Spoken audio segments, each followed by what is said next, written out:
Hello दोस्तों, नमस्कार। कैसे आप सभी? बहुत बहुत स्वागत है आपका हमारे YouTube channel Himanshu Shrotriya the reasoning गुरु। आज आपके लिए कथन एवं कार्यवाही चैप्टर चल रहा था। उसके 10 क्वेश्चन करा दिए थे आपको और सारे एग्जाम्पल समझा दिए थे कैसे क्वेश्चन करने वो करा दिया था। आज आगे क्वेश्चन खत्म करने की कोशिश करेंगे और आज कोशिश करेंगे कि पूरा चैप्टर खत्म हो जाए। अरिहंत आर के जब का जो लोग पहली बार जुड़ रहे हैं अगर बच्चे, तो मैं बता देता हूँ कि अरिहंत आर के जब का पूरी बुक का सॉल्यूशन करा रहा हूँ। एक चैप्टर से लेके सारे चैप्टर मैंने आपको कराए हैं, तो ये कुछ आखिरी के चैप्टर बचे हैं। तो कथन एवं कार्यवाही चैप्टर है जो अक्सर पूछा जाता है, तो आज वही चैप्टर कराने वाला हूँ। 10 क्वेश्चन तक हमने कर लिए थे पिछले वीडियो में, आपको पार्ट मिल जाएंगे, लिंक पर डिस्क्रिप्शन में भी मिल जाएगा। और इधर से मैं आपको अब सॉल्व करा रहा हूँ क्वेश्चन। तो आते हैं 11वें क्वेश्चन पे। 11वां क्वेश्चन क्या है देखिएगा। कथन दिया है, सामने दिख रहा है कथन एवं कार्यवाही। क्वेश्चन आपको साइड में दिखेंगे, इधर मैं आपको सॉल्व कराऊंगा, ठीक है। तो कथन ये रहा आपके सामने कि राजधानी के निर्यातकों ने वाणिज्यिक बैंकों पर आरोप लगाते हुए कहा कि वह रिजर्व बैंक के नियमानुसार पहले से निर्यात किए गए माल से प्राप्त विदेशी मुद्रा पर इस वर्ष जनवरी से साख नहीं लगा सकते। कार्यवाही क्या दी?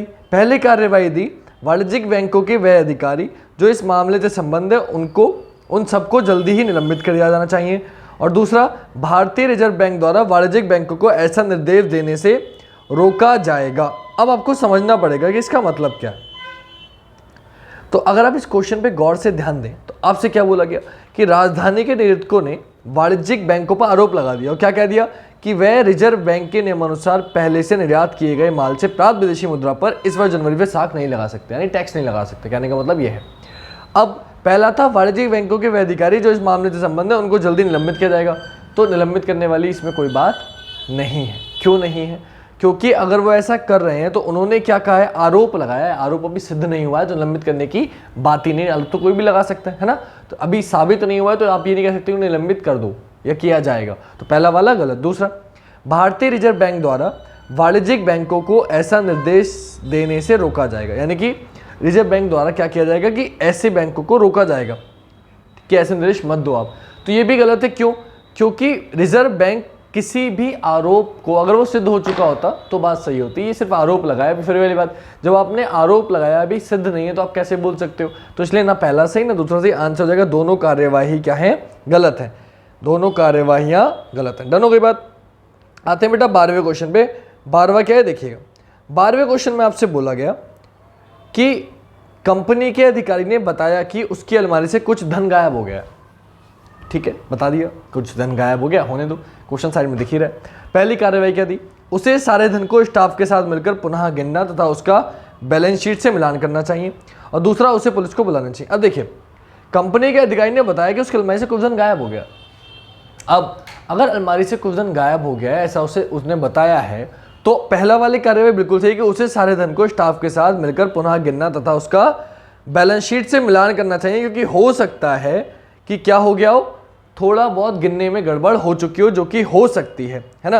अब बात रही पुलिस को बुलाने की, तो आपको क्या करना है, आपको इसमें समझना पड़ेगा कार्यवाही का मतलब क्या होता है।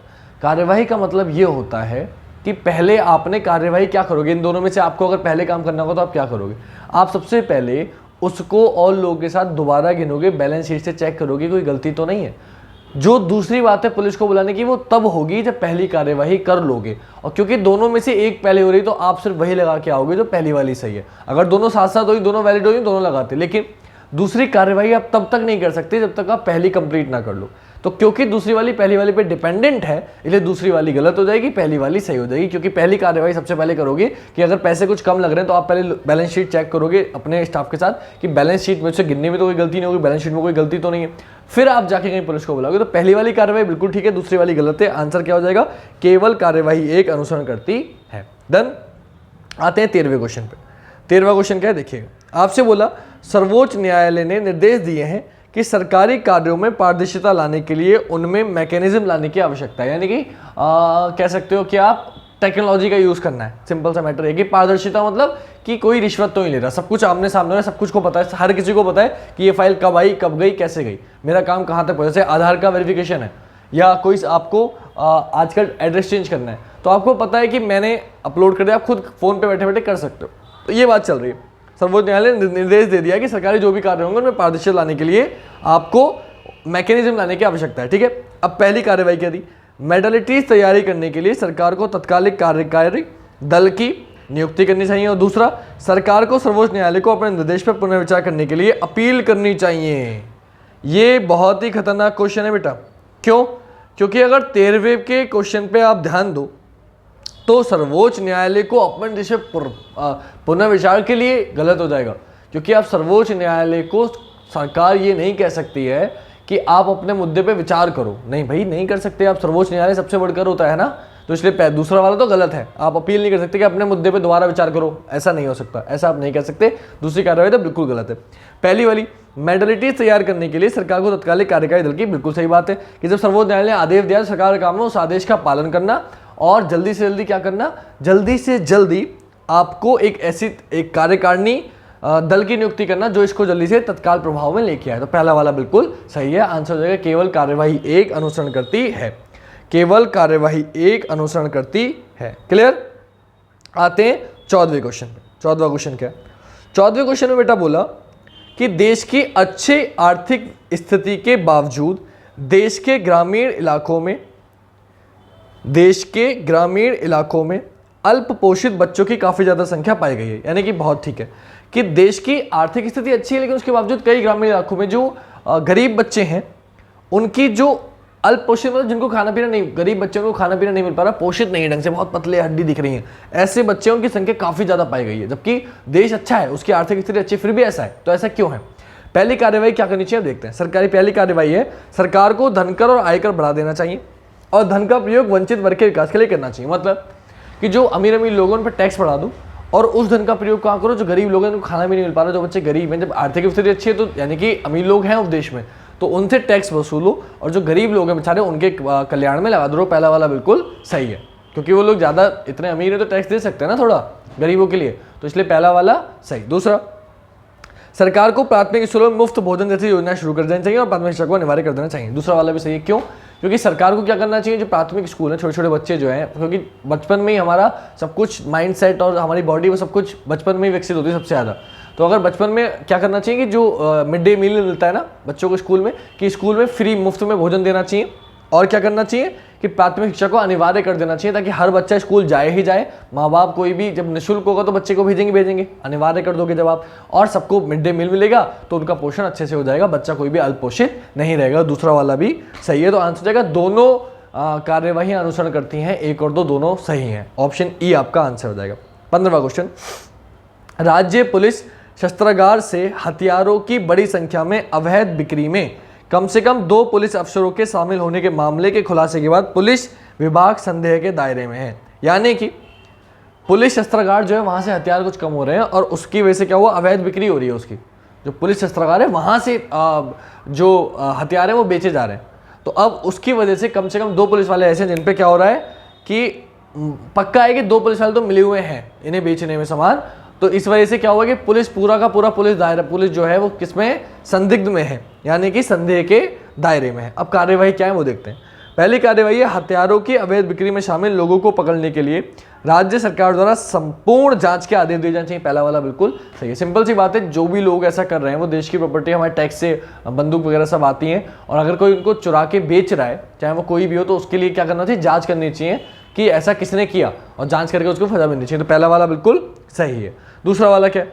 दूसरा वाला है राज्य पुलिस शस्त्रागार केंद्र सरकार के नियंत्रण में होना चाहिए। तो ये गलत हो जाएगा। क्यों? कार्यवाही अभी क्या, आपको कोई अगर ये प्रॉब्लम है तो आप क्या करोगे, आप जांच का आदेश दोगे। आप ये नहीं करोगे क्या राज्य पुलिस में लोग ऐसा हो तो राज्य पुलिस करो केंद्र में ले लो, ऐसा नहीं कर सकते, है ना। राज्य की सरकार ने कोई किया है, कुछ पुलिस वालों की वजह से आप ऐसा कोई कि राज्य की इस लायक नहीं है, ये तो आप ये कहना चाहते हो कि राज्य की बस की बात नहीं है पुलिस संभालना, तो ये गलत हो जाएगा। दूसरा वाला गलत, पहला वाला सही। आंसर हो जाएगा केवल कार्यवाही 1 अनुसरण करती है। नेक्स्ट बेटा 16वां क्वेश्चन क्या बोला है? 16 बोला है डीजल और पेट्रोल की कीमतों में बहुत अंतर नहीं है, हालांकि डीजल वाहन बहुत अधिक प्रदूषण पैदा करते हैं और मालिकों के लिए महंगे होते हैं, जिन्हें इनके रखरखाव पर बड़ी मात्रा में धन लगाना पड़ता है। अब कार्यवाही, सरकार को पुराने डीजल वाहनों को चरणबद्ध तरीके से हटाने के लिए एक नीति की घोषणा करनी चाहिए और ऑटोमोबाइल कंपनियों को डीजल वाहनों के उत्पादन और बिक्री को प्रतिबंध करने के लिए प्रेरित करना चाहिए। दूसरा, कार खरीदने वालों को या तो पेट्रोल वाहन लेने चाहिए या फिर सीएनजी अथवा इलेक्ट्रिक बैटरी जैसे स्वच्छ ऊर्जा पर चलने वाले नए प्रौद्योगिकी वाहनों को खरीदना चाहिए। अब 16वें क्वेश्चन पे अगर आप आओगे तो ये भी आपका बहुत अच्छा है। क्यों अच्छा है? क्योंकि इसको अगर आप देखोगे तो आपको दोनों से लगेंगे। पढ़ के, क्योंकि डीजल और पेट्रोल की कीमत बराबर है, हालांकि डीजल से चलने वाली गाड़ी क्या करती है, अधिक प्रदूषण करती है। तो पहली कार्यवाही क्या है कि सरकार को पुराने डीजल वाहनों को चरणबद्ध तरीके से हटाने के लिए एक नीति की घोषणा करनी चाहिए। बिल्कुल चाहिए कि सरकार को क्या करना चाहिए कि जो डीजल की वजह से अगर प्रदूषण हो रहा है, पॉल्यूशन हो रहा है, अधिक दिक्कत दे रहे हैं, तो आप उनको एक योजना बनाओ कि इन्हें कैसे खत्म किया जाए। जैसे कि अब हो गया कि 15 साल के बाद गाड़ी नहीं चलेगी, 20 साल के बाद गाड़ी नहीं चलेगी, तो ये जो नियम आ गए हैं ये बिल्कुल सही आ गए, इसलिए पहला वाला तो सही है। और दूसरा क्या था, दूसरा बच्चों को सही लगता है लेकिन वो गलत है। क्यों दूसरा सही क्यों लगता है कि कार खरीदने वालों को या तो पेट्रोल वाहन लेने चाहिए या फिर सीएनजी अथवा इलेक्ट्रिक बैटरी जैसे स्वच्छ ऊर्जा पर चलने वाले नई प्रौद्योगिकी वाहन को खरीदना चाहिए। अब देखो, आप किसी पे बाउंडेशन नहीं लगा सकते, आपको यही करना चाहिए। आप ये कह रहे हो कि या तो ये खरीदो या खरीदो, आप डीजल वाले खरीदो ही मत, तो ऐसा नहीं है ना, क्योंकि सरकार ने अब लागू कर दिया कि डीजल को कैसे खत्म करना है, लेकिन आप खरीदो ही मत, ये कोई तमीज नहीं हुआ है, क्योंकि आपको सबको अपना अधिकार है, आप किसी पे जोर जबरदस्ती नहीं कर सकते कि आप ऐसा करो। इसलिए दूसरा वाला क्या हो जाएगा, गलत हो जाएगा। तो आंसर हो जाएगा केवल कार्यवाही एक अनुसरण करती है। क्या आंसर हो जाएगा, केवल कार्यवाही एक अनुसरण करती है। क्लियर। अब आते हैं अगले क्वेश्चन पे। अगला क्वेश्चन क्या है, अगला क्वेश्चन है 17वां क्वेश्चन। अगर आप ध्यान देंगे कि एक शहर में किसी बीमारी से प्रभावित रोगियों की संख्या में महत्वपूर्ण बढ़ोतरी हुई है, यानी कि कोई बीमारी जिसकी वजह से संख्या में क्या हो रही है, बहुत ही बढ़ोतरी हो रही है। अब कार्यवाही क्या है, 3 कार्यवाही दी गई है, आपको पता नहीं कौन सी सही है। पहली, शहर के नगर निगम में इस समस्या को उठाया जाना चाहिए। दूसरा, संसद में इस समस्या को उठाया जाना चाहिए। और तीसरा, रोगियों के उपचार हेतु शहर में अस्पतालों को ठीक से तैयार किया जाना चाहिए। जैसे कि अभी कोरोना आया था, है ना, तो कोरोना में क्या हुआ था आप देखना। अब क्वेश्चन नंबर 17 है, ये 17 देखिए। 17वें क्वेश्चन में अगर आप ध्यान देंगे, पहला कि शहर के नगर निगम में अगर कोई बीमारी आई तो सबसे पहले आप क्या करो, नगर निगम में घोषणा करो, ताकि अगर मलेरिया आए सपोज करो तो मच्छर मारने क्या करेंगे वो लोग, मच्छर मारने के लिए धुआं जो होता है, धूमन जो होता है वो भेज देंगे, जो पहले साइकिल पर रख के आता था, बच्चे पीछे पीछे भाग करते धुएं में, है ना, तो वो करवा देंगे, इससे मच्छर मर जाएंगे, बीमारी कम हो जाएगी। तो नगर निगम को बताएंगे तो उससे कोई गंदगी की वजह से अगर कोई बीमारी हो तो वो उसको सही करेगा, गंदगी साफ करेगा। तो पहली वाली कार्यवाही अनुसरण करती है। दूसरा, संसद की बात नहीं है बेटा, ये आप किसी शहर के मुद्दे को संसद में एकदम लेके नहीं जा सकते, क्योंकि कोरोना जैसा मुद्दा, कोई भारी मुद्दा तो बात समझ में आती है, लेकिन एक शहर में कोई बीमारी जन्मी है तो उसको राज्य सरकार देखेगी, संसद में ले आने वाली बात नहीं। दूसरी वाली बेतुकी बात हो गई। और तीसरा था रोगियों के उपचार है, तो बिल्कुल सही है, क्योंकि आपको पता ही कोई अगर रोगी है तो उनको उपचार के लिए अस्पताल में, जो शहर है उसमें अस्पतालों की व्यवस्था करनी चाहिए। तीसरा वाला भी सही, तो हो जाएगा 1 और 3 सही। 1 और 3 कौन से ऑप्शन में, ऑप्शन सी में, आंसर हो जाएगा ऑप्शन सी। नेक्स्ट 18वां क्वेश्चन आपसे बोला, प्रत्येक वर्ष मानसून के दौरान शहर की अधिकांश सड़कों की हालत खराब हो जाती है, जिससे यात्रियों को भारी समस्या होती है। ठीक है, कार्यवाही क्या है, पहली, नगर निकाय को भविष्य में सड़कों की मरम्मत के ठेके देते समय भारी जुर्माने की शर्त शामिल करनी चाहिए। ठीक है। दूसरा, शहर की सड़कों के रखरखाव के प्रभाव नगर निकाय अधिकारियों से स्पष्टीकरण मांगा जाना चाहिए कि प्रत्येक वर्ष सड़कों की हालत खराब क्यों हो जाती है। और तीसरा, मानसून के दौरान आम जनता को अपने वाहन सड़क पर ले जाने से बचना चाहिए। तो देखो, तीसरी वाली तो गलत है कि अगर बारिश है तो अपने वाहन लेके ही मत जाओ, ये तो फालतू की बात हो गई। और पहली दूसरी सही है, क्यों, क्योंकि अगर आप जुर्माना लगा दोगे, ठेका तो दे रहे हैं, लेकिन अगर ये टूट गई तो बेटा पैसे वापस ले लूंगा, सारे इतने दिए, बिल्कुल सही है। और दूसरा, जो वहाँ के अधिकारी हैं उनसे स्पष्टीकरण मांगना चाहिए कि हर साल ऐसा क्यों हो रहा है, उनसे भी स्पष्टीकरण मांगना चाहिए वहाँ के अधिकारियों से। दूसरा वाला भी सही, तो पहली भी सही, दूसरी भी सही, आंसर हो जाएगा पहली और दूसरी कार्यवाही अनुसरण करती है। 19वें क्वेश्चन पे आते हैं बेटा। कथन, पिछले कुछ दिनों के दौरान, क्वेश्चन साइड में दिख रहे हैं आपको सारे, पिछले कुछ दिनों के दौरान स्थानीय सरकारी अस्पताल में भर्ती अधिकारिक रोगी मलेरिया से पीड़ित जा रहे हैं। कार्यवाही क्या है, पहली कार्यवाही है, मलेरिया से पीड़ित सभी रोगियों को अस्पताल में तत्काल छुट्टी दे जानी चाहिए। दूसरा, एक मिनट, पिछले कुछ दिनों के दौरान स्थानीय सरकारी अस्पताल में भर्ती अधिकाधिक रोगी मलेरिया से पीड़ित पाए जा रहे हैं। ठीक है, यानी कि स्थानीय जो सरकारी अस्पताल है उसमें ज़्यादा से ज़्यादा मरीज किसके हैं, मलेरिया के, बहुत ऐसा होता जा रहा है। पहली कार्यवाही है, मलेरिया से पीड़ित सभी रोगियों को अस्पताल में तत्काल छुट्टी दे देनी चाहिए। दूसरा, अस्पताल प्राधिकारियों को अस्पताल में नए रोगियों को भर्ती करने पर तत्काल रोक लगानी चाहिए। और तीसरा, मलेरिया से पीड़ित सभी रोगियों को एक अलग वार्ड में रखा जाना चाहिए। तो आपको पता है कि आप तुरंत छुट्टी तो दोगे नहीं अगर कोई बीमार है तो, पहला वाला गलत हो गया। दूसरा, नए जो लोग रोगी आ रहे हैं उनको प्रतिबंध कर दो कि नहीं हम तुम्हें भर्ती नहीं करेंगे, गलत हो गया।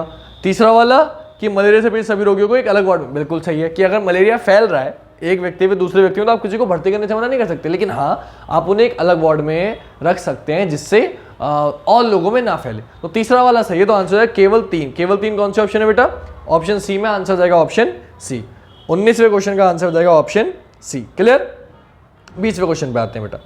20वां क्वेश्चन क्या, 20वें क्वेश्चन ने बोला, अफ्रीकी देशों से भारत आने वाले कई पर्यटक प्रतिबंधित नशीले पदार्थों की तस्करी करते हुए भारत में विभिन्न हवाई अड्डों पर पकड़े गए। यानी कि काफ़ी ऐसे लोग हैं जो तस्करी कर रहे थे, उनको पकड़ लिया गया भारत के हवाई अड्डों पर। कार्यवाही क्या है? पहला, भारत को तत्काल अफ्रीकी नागरिकों को पर्यटक वीज़ा देना बंद करना चाहिए। दूसरा, तस्करी के ऐसे सभी मामलों का पता लगाने के लिए एयरपोर्ट प्राधिकरणों और एनफोर्सिंग एजेंसियों को कड़ी सावधानी बरतने के लिए कहा जाना चाहिए। और तीसरा, अपराधियों को पाठ पढ़ाने के लिए प्रतिबंधित नशीले पदार्थों की तस्करी करते हुए पकड़े गए विदेशियों को आजीवन कारावास की सजा देनी चाहिए। अब 20वें क्वेश्चन की अगर आप बात करेंगे तो ये अच्छा इसलिए है क्योंकि 3 जो दिए ना वो तीनों ही आपको बहुत सही लगती हैं। तो पहली वाली जो थी वो ये थी कि भारत को तत्काल अफ्रीकी नागरिकों को पर्यटक वीजा देना बंद कर देना चाहिए। ऐसा नहीं कर सकते क्योंकि कुछ अफ्रीकी पकड़े गए हैं, इसका मतलब नहीं कि सारे अफ्रीकी ऐसे हैं, है ना।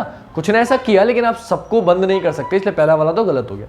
दूसरा वाला जो एजेंसियां हैं उनको कड़ी सावधानी बरतनी चाहिए, दूसरा वाला बिल्कुल सही है। और तीसरा, अपराधियों को पाठ पढ़ाने के लिए उनको क्या कर देना चाहिए? सजा देनी चाहिए, कठोर, बिल्कुल सही है। तो दूसरा और तीसरा हो जाएगा। दूसरा तीसरा कौन से ऑप्शन में? डी ऑप्शन में आंसर हो जाएगा ऑप्शन डी। क्लियर? क्या आंसर हो जाएगा बेटा? Option D.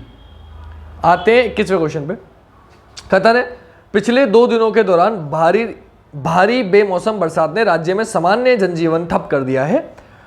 इससे 5 लोगों की मृत्यु हो गई, किंतु इससे राज्य में भारी जल संकट की समस्या बहुत राहत हुई है। मतलब एक राज्य है जिसमें बहुत अचानक से बारिश हो गई तो पानी की कमी तो दूर हो गई, धन संकट में बहुत आराम मिल गया, लेकिन उससे 5 लोगों की मृत्यु हो गई और जो नॉर्मल जीवन है लोगों का बहुत ज़्यादा प्रभावित हुआ है। बाहर बहुत तेज बारिश पड़ेगी तो घर के बाहर नहीं जा पाओगे, जॉब पे नहीं जा पाओगे, बच्चे स्कूल बंद हो जाएंगे, तो इसलिए ठप हो गया है नॉर्मल जीवन। अब कार्यवाही क्या है? पहला, इस संकट भरी परिस्थिति की समीक्षा के लिए राज्य सरकार को एक समिति का गठन करना चाहिए। दूसरा, राज्य के सभी प्रमुख शहरों में पेयजल के प्रयोग संबंधी सभी प्रतिबंध सरकार को तुरंत हटा देने चाहिए। तीसरा, राज्य में सभी प्रभावित क्षेत्रों में राज्य सरकार को राहत सामग्री भेजनी चाहिए। तो 21वें का आंसर क्या हो जाएगा बेटा? 21वें का आंसर हो जाएगा आपका ऑप्शन सी कि 2 और 3 दोनों अनुसरण करती हैं। क्यों? क्योंकि आपसे बोला एक समिति गठन कर दो। यार इतनी दिक्कत आई हुई है, लगातार बारिश पड़ रही है, सबका जीवन ठप हुआ है, आप समिति गठन कैसे कर दोगे ना? समझ रहे हो आप कि कैसे निपटा जाए? तो कोई बात ही नहीं है, समीक्षा क्या करनी है, तो दिख ही रहा है बारिश आ रही है। तो पहला वाला तो गलत हो गया। दूसरा वाला, राज्य के सभी प्रमुख शहरों में पेयजल के प्रयोग संबंधी सभी प्रतिबंध सरकार को। अब सिंपल सी बात है कि उसने बोला था किंतु इससे राज्य में भारी जल संकट की समस्या में बहुत राहत हुई, यानी कि उस राज्य में बहुत सारा जल संकट था, जल की बहुत कमी थी, जिस वजह से उन्होंने प्रतिबंध लगा दिए होंगे लोगों पे। दूसरे वाले में जो बोला है वो ये बोला है कि तुरंत सारे पेयजल के जो प्रतिबंध है वो हटा देने चाहिए ताकि लोग पानी का यूज़ करें। जब पानी की दिक्कत खत्म हो गई तो आप पानी का यूज़ कर सकते हो। और तीसरा था, राज्य में सभी प्रभावित क्षेत्रों में राज्य सरकार को राहत, सिंपल सी बात है, अगर दिक्कत हुई है तो सरकार को क्या करना चाहिए? राहत सामग्री, क्योंकि लोग हो सकता है कि सामान लेने बाहर ना जा पा रहे हो, दूध, चाय, चीनी, पत्ती, तो वो लोगों के घरों में प्रोवाइड करानी चाहिए। तीसरा वाला भी सही, तो आंसर हो जाएगा दूसरा तीसरा सही, दूसरा तीसरा ऑप्शन सी। तो 21वें का आंसर हो जाएगा ऑप्शन सी। क्लियर हो गई बात? आते हैं बेटा नेक्स्ट क्वेश्चन पे, क्वेश्चन नंबर 22 पे। 22वां क्वेश्चन क्या देखिए। 22वां क्वेश्चन है, कथन, संशोधित वेतनमान लागू नहीं करने के प्रबंधन के निर्णय का विरोध करने के लिए स्थानीय स्कूल के बहुत से शिक्षकों ने प्रधानाचार्य को अपने त्यागपत्र दे दिए। यानी कि जो वेतनमान लागू नहीं करने के लिए, जो वेतनमान है इस समय का, उसको लागू ना करने के लिए जो लोग हैं, टीचर वगैरह, उन्होंने क्या किया? प्रधानाचार्य को क्या कर दिया? त्यागपत्र दे दिया अपना कि लो भैया अगर तुम ये पैसे देने तो हम अपना त्यागपत्र ले लो, सस्पेंड है, हम जा रहे हैं, हमें नहीं करना तुम्हारी जॉब वॉब, ये क्या क्या वो चले गए, त्यागपत्र दे दिया प्रिंसिपल को। कार्यवाही पहली है कि स्कूल प्रबंधन को त्याग पत्रों को, स्कूल प्रबंधन को, एक मिनट सॉरी,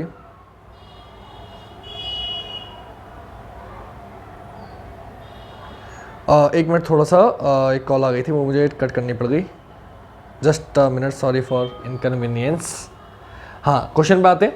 पहली कार्रवाई थी, स्कूल प्रबंधन को त्याग पत्रों को स्वीकार कर नए शिक्षकों की नियुक्ति करनी चाहिए। देखो ऐसा नहीं कर सकते आप कि अगर वो लोग कोई आपको कोई कह रहे हैं कि ये वेतनमान लागू मत करो, काफ़ी सारे शिक्षक ऐसा कह रहे हैं, इसका मतलब हो सकता है कि वेतनमान में कोई कमी है, तो आप उन्हें समझाओगे, आप उनसे कहोगे कि ऐसा नहीं है, अगर सही होगा तो आप उन्हें समझाने की कोशिश करोगे, ऐसा नहीं कि नहीं ठीक है जाओ हम नए टीचर रख लेंगे, ऐसा आप नहीं कर सकते, पहला वाला गलत। दूसरा, वेतन वृद्धि पर विचार करने का आश्वासन देते हुए स्कूल प्रबंधन को शिक्षकों को बने रहने के लिए उन्हें खुश करना चाहिए। दूसरा वाला बिल्कुल सही है कि भैया आप रुको, हम आपके वेतन बढ़ा देंगे लेकिन आप लोग जाने की बात मत करो, क्योंकि सारे एक साथ चले जाएंगे, नए टीचर एकदम नहीं लिख पाओगे, लोग बच्चों को भविष्य के साथ खिलवाड़ करोगे। तो दूसरा वाला सही है कि उनसे कहना चाहिए कि ठीक है कोई बात नहीं, हम करेंगे, विचार करेंगे इस बात पे, लेकिन आप पढ़ाते रहो। दूसरा वाला सही। तीसरा, स्कूल प्रबंधन को दिशा निर्देशों के लिए सरकार से संपर्क करना चाहिए। तो सरकार से संपर्क की कोई जरूरत नहीं है, इसमें तीसरा वाला गलत। आंसर हो जाएगा केवल कार्यवाही 2 अनुसरण करती है। क्लियर। 23वें क्वेश्चन पे आते हैं। 23वां क्वेश्चन क्या है? 23वें क्वेश्चन में क्या बोला है देखिएगा। 23वां क्वेश्चन ने बोला यदि प्रदूषण शहर में और अधिक बढ़ गया तो लोगों को स्वास्थ्य संबंधी परेशानी से जूझना पड़ेगा, यानी कि और अगर प्रदूषण बढ़ गया तो लोगों को स्वास्थ्य समस्या हो जाएगी, सांस लेने में दिक्कत, फेफड़ों में दिक्कत, बहुत सारी चीजें हो सकती हैं। कार्यवाही क्या बोली पहली, शहर की सभी फैक्ट्रियों को बंद कर देना चाहिए। गलत हो गया, पढ़ते ही गलत हो गया। मैं ऐसे ही बता देता हूँ क्यों गलत हो गया, क्योंकि सारी फैक्ट्री तो बंद नहीं कर सकते, प्रदूषण हो रहा है। तो इसका मतलब ये नहीं कि सारी फैक्ट्रियां बंद कर दोगे आप, हो सकता है कि इसे प्रदूषण ना हो रहा, ठप हो जाएगा राज्य, शहर ठप हो जाएगा अगर आपकी, क्योंकि पैसा भी तो चाहिए ना सरकार को, तो इसलिए ऐसे तो नहीं कर सकते। इंसान खाने पीने की फैक्ट्रियाँ चल रही हैं, खाओगे पिओगे कहाँ, आटा कहाँ पिसेगा, आटा कह रहा हूँ, आटा कब, हाँ कहते हैं ना, काफ़ी लोग जाते हैं कि कहाँ जा रहे हो, बोले आटा पिसवाने जा रहा हूँ। अबे आटा तो खुद पिसा हुआ है, गेहूँ पिसवाने जा रहा हूँ, है ना। तो आटा नहीं पिसता, गेहूँ पिसता है। तो सारी फैक्ट्री बंद हो जाएंगी तो क्या खाएंगे क्या पिएंगे, इसलिए पहला वाला तो गलत है। दूसरा, एक निश्चित समय अंतराल में बाहरी वाहनों के शहर में प्रवेश को प्रतिबंधित करना चाहिए, ये भी गलत है कि आप समय अंतराल में कह दो कि भैया जो बाहरी वाहनों के शहर में, यानी कि जो दूसरे शहर से वाहन आ रहे हैं उन पर रोक लगा दो कि नहीं भाई इस समय से इस समय तक आप नहीं आओगे। तो किसी की इमरजेंसी कोई आना चाहता है आप रोक दोगे उसे, तो ये भी गलत है। दूसरा वाला भी कार्यवाही सही नहीं हुई, गलत हो गया। तीसरा, सरकार को नई फैक्ट्रियों को लाइसेंस नहीं देना चाहिए। और चौथा, सार्वजनिक परिवहन व्यवस्था को मजबूत करना चाहिए ताकि लोग व्यक्तिगत वाहन का कम से कम प्रयोग करें। यह भी अच्छा क्वेश्चन है। देखिएगा 23वां क्वेश्चन क्या है,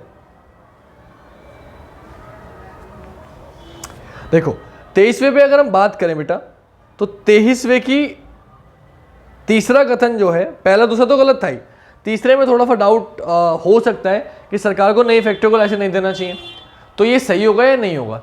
तो देखो क्योंकि प्रदूषण उन्होंने बताया कि ऐसा हो गया कि अगर और बढ़ा तो लोगों को स्वास्थ्य की संबंधी प्रॉब्लम हो जाएंगी, तो सारी फैक्ट्री बंद कर दो, ये तो सही नहीं है। लेकिन आप ये कर सकते हो कि जो और नई फैक्ट्रियां बन रही हैं उन पे आप रोक लगा सकते हो कि नहीं भाई प्रदूषण बहुत हो गया, अब हम और फैक्ट्री शहर में बर्दाश्त नहीं कर सकते, आप कहीं और लगा लो। तो तीसरे वाला सही है कि कार्यवाही आप कर सकते हो। और चौथा, सार्वजनिक परिवहन व्यवस्था को, हाँ चौथा वाला सही है कि बस चालू कर दो ताकि लोग को अच्छी सुविधाएं कि बस मिलेंगी, ऑटो मिलेंगे सस्ते वाहन पे, तो लोग जाना ही ना चाहें अपनी कार से, क्योंकि कार जाएंगे प्रदूषण फैलाएंगे, इससे अच्छा बस में बैठ के जाएंगे। जो किराया उनका 100 रुपये लग रहा है वो अगर 20 रुपये में काम चल रहा है बस में, तो वो क्यों अपनी बाइक का पेट्रोल का, कार का पेट्रोल खर्च करेगा। तो चौथा वाला भी सही है। तो आंसर हो जाएगा 3 और 4, 3 और 4 ऑप्शन बी में, आंसर हो जाएगा ऑप्शन बी। क्वेश्चन नंबर 24 ये रहा आपके सामने। 24 में बोला शहरों में बढ़ रही जनसंख्या, अर्थात गांव से शहरों की आ रही आबादी, यानी कि गांव से लोग शहर में आ रहे हैं तो शहर की जनसंख्या बढ़ रही है, को रोकने के लिए एक उच्च स्तरीय सम्मेलन बुलाया गया है जिसमें निम्नलिखित कार्यवाही पर विचार किया गया। यानी कि जो लोग गांव से शहर की ओर आ रहे हैं और शहर की जनसंख्या बढ़ती जा रही है, तो इसके बारे में एक मीटिंग रखी गई है। तो इस पर कुछ कार्यवाही है, वो आपको बताने कौन सी कार्यवाही सही रहेगी। पहला है, शहर में अधिक से अधिक कर आदि आरोपित किए जाएं ताकि शहरी जीवन महंगा हो जाए, परिणाम स्वरूप आबादी बढ़नी बंद हो जाए। तो बेटा पहला वाला गलत है कि अगर लोग आ रहे हैं गांव से तो आप शहर वालों की जबरदस्ती टैक्स ज़्यादा कर दोगे। कर मतलब टैक्स, कि टैक्स ज़्यादा कर दो ताकि लोग आ ही ना पाए, ये कोई कार्यवाही नहीं हुई, बेतुकी कार्यवाही हो गई। बेचारे शहर में गरीब लोग भी पहले से रहते हैं, तो आप उन पर टैक्स बढ़ा दोगे तो वो कहाँ से देंगे। तो पहला वाला गलत हो गया, विरोध हो जाएगा इसका। दूसरे ने बोला सरकार को अपनी नियोजित राशि का एक बड़ा भाग ग्रामीण इलाकों में ही खर्च करना चाहिए ताकि ग्रामीण रोजगार को बढ़ावा मिले और समुचित विकास हो सके। दूसरा वाला सही है कि एक बड़ा भाग क्या करो, गांव में या फैक्ट्री वगैरह खोल दोगे तो लोग अपने बच्चों को पालने के लिए तो शहर क्यों आते गांव से, क्योंकि गांव में अपने बच्चों को अच्छे से नहीं पाल रहे होते, खाने की कमी होती है, रोजगार नहीं होता, इसलिए वो शहर आके जॉब करते हैं। तो अगर आप गाँव में फैक्ट्री वगैरह खोल दोगे तो वो गाँव में जॉब कर लेंगे, वो शहर नहीं आएंगे, इसलिए दूसरा वाला सही है।